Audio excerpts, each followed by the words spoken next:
ينصر دينكم. تعرفوا مينكم؟ انتم السوريين.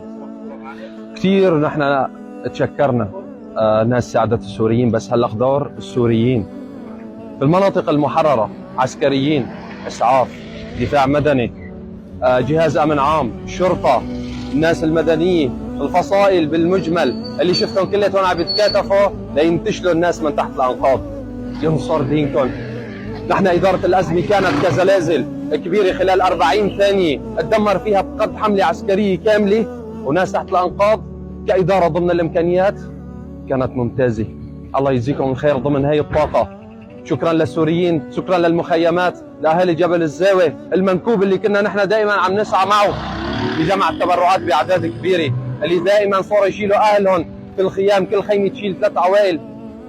ضربنا الزلزال والمياه والامطار كانت عم بتطوف في المخيمات، كنا بدنا نتوجه في اتجاه المخيمات، فالاهالي راحت على المخيمات كمان غرقت.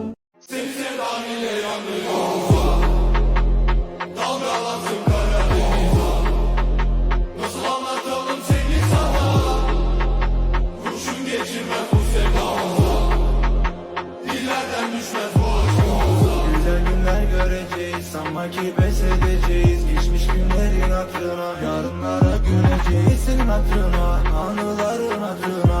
Düşer sevdan aklıma, girer rüyalarıma. Biz sokaklarda seninle büyüdük, yağmurda yürüdük, sevdanı gördük ve kırıldık. Şimdi fırtınaya döndük, seninle yürüdük, yaşarken öldük biz senin olduk. Biz sokaklarda sen... الحمد لله أنا بخير، وإصابتي ما بتشكل أي شيء قدام أوجاع الناس والإصابات اللي عم طالعة من تحت الأنقاض. بهي العبارات حكى عبد الرزاق المتطوع بالدفاع المدني قصة إصابته وانهيار أحد أسقف المنازل فوقه وهو عم يحاول ينتشل أحد ضحايا الزلزال. عن جد يا شباب، عن جد ماني عرفان كيف بدنا نقول شكرا لعناصر الدفاع المدني اللي واصلوا الليل مع النهار وتعبوا ما ناموا وهن عم يحاولوا ينقذوا الناس بالوقت اللي تخلت فيه كل دول العالم عنا. هدول هن الوجه المشرق لسوريا، هدول هن اللي راح يبنوا البلد، هدول سندنا ومسند حلمنا من جوا قلوبنا التعبانة المليانة قهر ووجع. شكرا يا عناصر الدفاع المدني، شكرا يا كل حياتنا.